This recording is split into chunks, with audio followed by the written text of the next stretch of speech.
¿Quién no quisiera que el impacto que tuvo la mujer samaritana al escuchar el mensaje de Jesús lo tuvieran las personas que escuchan nuestro mensaje?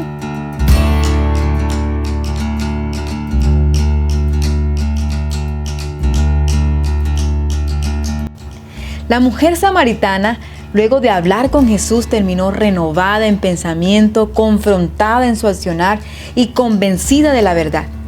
Tanto así que al terminar salió a transmitir el mensaje a otros más. Pero lo interesante del diálogo de Jesús con la mujer samaritana es que no necesitó de cosas sobrenaturales o impactantes para iniciar y penetrar el corazón. Simplemente le pidió agua. ¿Y por qué agua? Y no simplemente se fue de frente a decir lo que tenía que decir y punto. Porque Jesús sabía que a todos no les podía llegar de la misma forma, pues podría recibir resultados adversos y diferentes de lo que él pretendía recibir. Él tenía una misión y debía ser muy cuidadoso y creativo para completarla, y para eso se necesitaba tener algo muy necesario en estos tiempos y en todos los tiempos, y Jesús lo tenía, y era un pensamiento divergente. El pensamiento divergente es un proceso de pensamiento que genera ideas creativas mediante la exploración de muchas posibles soluciones. El pensamiento divergente contrastaría con el pensamiento lógico, que busca una sola solución correcta basada en nuestros conocimientos previos y ordenados de manera lógica. En cambio, el pensamiento divergente típicamente ocurre de forma espontánea, de modo fluido, tal que muchas ideas son generadas en una pequeña cantidad de tiempo, y estas conexiones inesperadas son dibujadas en nuestra mente. El pensamiento divergente es encontrado entre las personas con rasgos de personalidad tales como inconformismo, curiosidad, persistencia y voluntad de asumir riesgos. Y es que cada generación y contexto es diferente. Por lo tanto, el lenguaje debe ser acorde para que nuestra comunicación sea eficaz, y es necesario tener un pensamiento divergente para poderlo cumplir. Les quiero compartir una experiencia que me sucedió en estos días. Yo estaba en cierto lugar con mi hijo de 6 años y le pedí que me pasara un objeto. Él, señalándome un teléfono fijo, teclas, que es familiar para los de mi época, me dijo: mira mamá, está al lado del celular grande. Yo no pude evitar reírme al ver cómo él pudo describir lo que miró y lo que es para nosotros tan familiar con su lenguaje. Cómo lo percibió, así lo dijo, porque lo que conoce él en estos momentos para comunicarnos es un celular. Y es que las generaciones y los contextos van cambiando a medida que pasan los años y las cosas avanzan. El lenguaje cambia y la forma como nos comunicamos también. Creo que el nuevo clima que estamos viviendo por causa de la pandemia nos expuso las falencias, pero también las fortalezas que tenemos en cuanto al lenguaje de comunicación de esta generación. En cuanto a la iglesia, para muchos ha sido difícil adaptarse, renovarse o reinventarse, pues ya tenían toda una estructura aprendida, litúrgica, eclesial, de culto en las iglesias. Y ahora, en cuanto a la forma de comunicar el mensaje, les resulta un poco complicado reaprender. Es difícil adaptarse a transmitir el mensaje de estas plataformas, de enfrentarnos a este mundo nuevo, al que definitivamente no podemos traer muchas de las cosas que ya teníamos. Aclaro, muchas de las formas que teníamos, porque sabemos que el fondo, nuestra base, que es la palabra del Señor, jamás va a cambiar. El mensaje nunca va a cambiar, pero las formas sí estamos llamados a transformarlas, leyendo los contextos. ¿Y por qué algunas de estas formas ya no nos van a servir? Precisamente porque el lenguaje de esta generación ha cambiado, es otro. Y por muy buenas intenciones que tengamos, no podrán entrar a la mente ni el corazón. Esto es lo que brillantemente sabe nuestro Dios, que utilizó esta crisis como la oportunidad perfecta para que hiciéramos una maestría urgente y aprendiéramos el lenguaje actual. Tal vez que desde nuestros templos no iba a ser tan fácil porque no conocíamos el lenguaje que la generación la que estamos viviendo, lo conoce muy bien. Así que el mensaje tenía que seguir corriendo y nosotros tuvimos que reinventarnos. Aunque cambien los tiempos, las edades, nosotros necesitábamos una renovación en nuestras formas para que el mensaje siga penetrando, sea cual sea la generación. Pero ¿qué tiene que ver todo esto con el diálogo de Jesús con la mujer samaritana? Pues que Jesús nos enseña la importancia de leer los tiempos y los contextos para poder elegir nuestro lenguaje y las cosas que necesitamos según sea el momento y la necesidad. Él ahí no utilizó una oración estrondosa, una predicación preparada o un tiempo de liberación, ni tampoco se fue de frente a juzgar el pecado de la mujer. No. Por el contexto y por las divisiones que existían entre estos dos pueblos, los judíos y los samaritanos, hacer eso hubiese propiciado un ambiente peor, de rechazo, de predisposición. Así que simplemente él inició un diálogo con una actitud amigable y humilde. Simplemente le dijo: tengo sed, dame agua. Miremos entonces cuál era el contexto y por qué Jesús decide utilizar esta forma con la mujer samaritana. Este relato se encuentra en el Evangelio según San Juan. El apóstol Juan fue el que escribió, fue uno de los discípulos de Jesús y también escribió la primera, segunda y tercera carta de Juan, además del Apocalipsis. El objetivo de Juan al escribir estos libros fue siempre el mismo: demostrar la deidad de Jesús, que Él era Dios y que Él en verdad era el Hijo de Dios y la vida eterna. Pero también resalta el amor del Señor. Recordemos que este testimonio lo escribe uno que estuvo recostado en el pecho del Señor y que puede hablar tangiblemente del amor del Señor. Pero ¿por qué era tan importante para Juan demostrar la deidad de Jesús? Porque muchas de las acciones que Jesús iba a realizar chocarían con el esquema religioso y el legalismo que habían construido los líderes de ese tiempo, por la mala interpretación de las Escrituras, por no leer los contextos. Esto les llevaría, basados en sus propios esquemas, a cuestionar a Jesús, a cuestionar a que si Jesús realmente era el Hijo de Dios o era Dios. Es decir, su estructura errónea le evitaría aceptar nada más y nada menos que aquel que iba a salvar las almas. Y ese es un mal que permanece en los tiempos. Las formas de Jesús son tan diferentes a lo que muchos esperamos, que el legalista identifica a Jesús solo en las reglas, en las estructuras, en los montajes, y el místico identifica a Jesús en las manifestaciones con destellos, con estruendos, con luces. Y entonces les queda difícil reconocer que el Señor se puede mover en otras formas, aún sencillas, pero igualmente santas. Esto crea una resistencia a la renovación. Estos siempre cuestionarán el obrar de Jesús a través de las diferentes formas que utilizan sus siervos, por evaluarlos a la altura de sus creencias erradas o de lo que ellos hacen o lo que les corresponde hacer, que no siempre es igual a lo que otros deben hacer.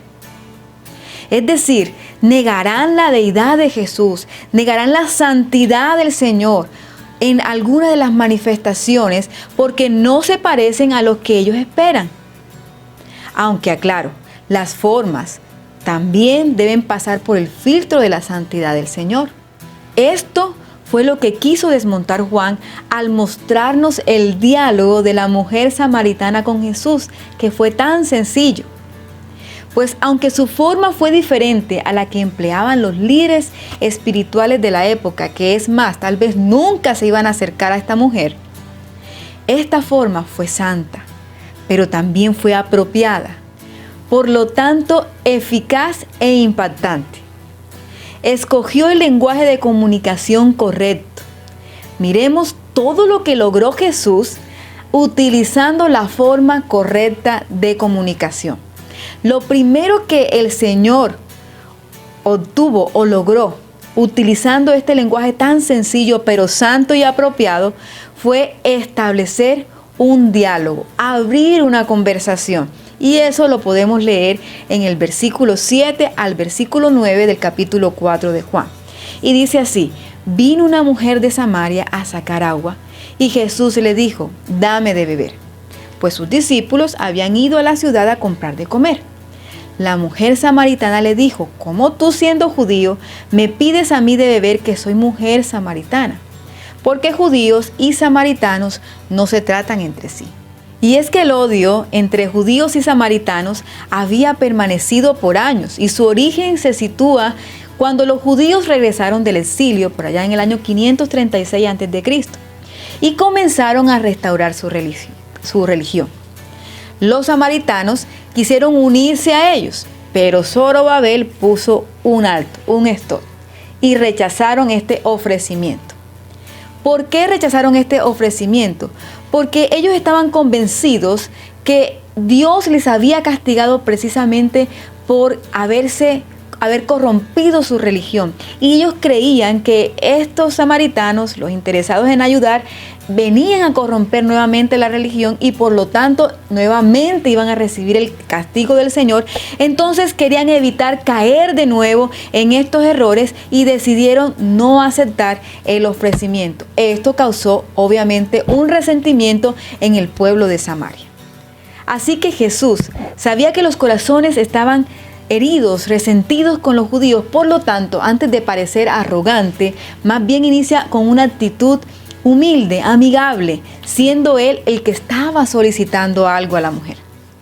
Pero lo segundo que el Señor también logró cuando utilizó esta forma tan apropiada con la mujer fue infundir curiosidad y expectativa en la mujer. Y esto lo podemos leer en los versos del 10 al 12. Respondiendo Jesús le dijo: si conocieras el don de Dios y quién es el que te dice dame de beber, tú le pedirías y él te daría agua viva. La mujer le dijo: Señor, no tienes con qué sacarla y el pozo es hondo. ¿De dónde pues tienes el agua viva? ¿Acaso eres tú mayor que nuestro padre Jacob, que nos dio este pozo del cual bebieron él, sus hijos y sus ganados? Pero también Jesús obtuvo lo siguiente: resolvió los interrogantes de la mujer. Y eso lo leemos en el versículo 13 al 15. Respondiendo Jesús le dijo: cualquiera que bebiere de esta agua volverá a tener sed, mas el que bebiere del agua que yo le daré no tendrá sed jamás, sino que el agua que yo le daré será en él una fuente de agua que salte para vida eterna. La mujer le dijo: Señor, dame de esa agua para que no tenga yo sed, ni venga aquí a sacarla. Y lo cuarto que logró el Señor fue exponer el corazón de la mujer. Y lo podemos leer desde el versículo 16 hasta el versículo 18. Jesús le dijo: ve, llama a tu marido y ven acá. Respondiendo la mujer, dijo: no tengo marido. Jesús le dijo: bien has dicho, no tengo marido, porque 5 maridos has tenido y el que ahora tienes no es tu marido. Esto has dicho con verdad. Y lo quinto que logra el Señor es inquietarla acerca de las profundidades de la palabra del Señor. Y lo podemos leer desde el versículo 19 hasta el versículo 24. Le dijo la mujer: Señor, me parece que tú eres profeta. Nuestros padres adoraron en este monte y vosotros decís que en Jerusalén es el lugar donde se debe adorar. Jesús le dijo: mujer, créeme, que la hora viene cuando ni en este monte ni en Jerusalén adoraréis al Padre. Vosotros adoráis a lo que no sabéis.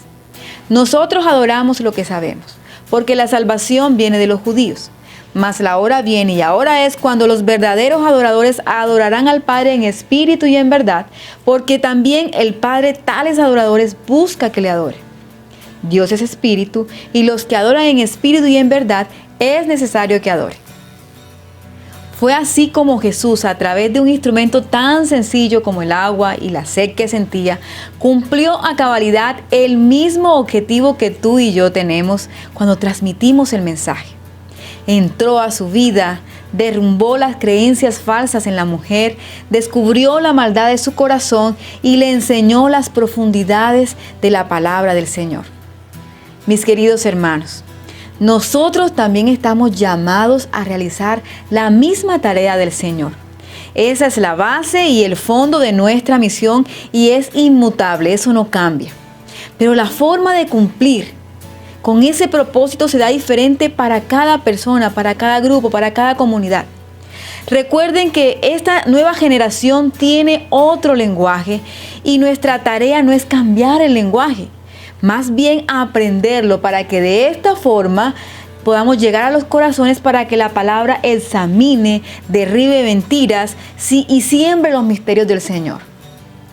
¿Qué sujeto tendría más pecado que el ser humano? Y sin embargo, el Señor se hizo igual a nosotros para poder llegar a nuestras vidas y aún estando en la condición de hombres, se humilló más.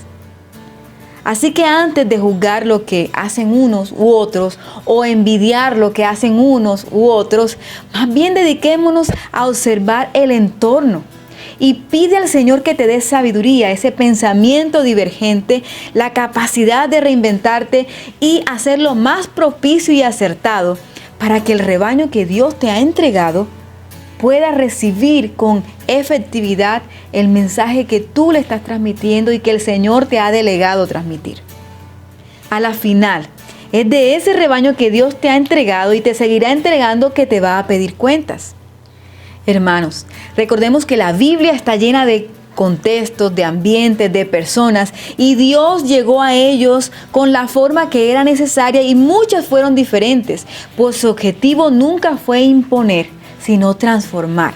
Así también hoy entendamos que todos no tenemos por qué parecernos en forma, porque inclusive nuestro ambiente nos llevó a cambiar nuestros esquemas temporalmente, la forma de comunicarnos. Solo nuestros contextos, nuestros ambientes, nuestra gente nos va a dar la pista que necesitamos para saber cuál es la mejor forma para llegar con el Evangelio y que quede expuesto claramente en su corazón.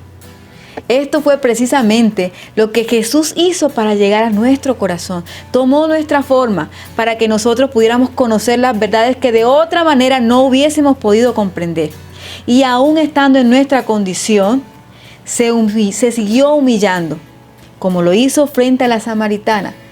Cuando esta mujer debió servirle a él se humilló a solicitarle algo que él necesitaba con tal de cumplir la misión de penetrar en su corazón para regenerarla y para salvarla.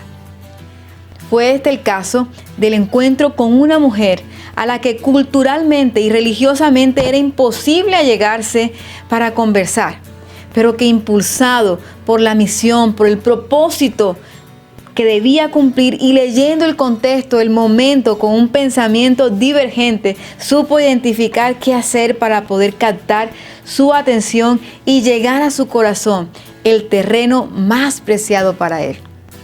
Juan sabía que muchos de los dirigentes de esta época iban a cuestionar la santidad y la deidad del Señor, precisamente porque estas formas eran muy sencillas, difíciles de creer que fueran impactantes para llegar con el Evangelio del Señor. Hoy Juan también nos está mostrando a través de el diálogo de la mujer samaritana con Jesús que muchas veces no necesitamos de estruendos, sino simplemente leer contextos y utilizar lo necesario para impactar, para que nuestro mensaje cumpla con la misión que Dios nos ha delegado. Nunca dejes de tener un pensamiento divergente.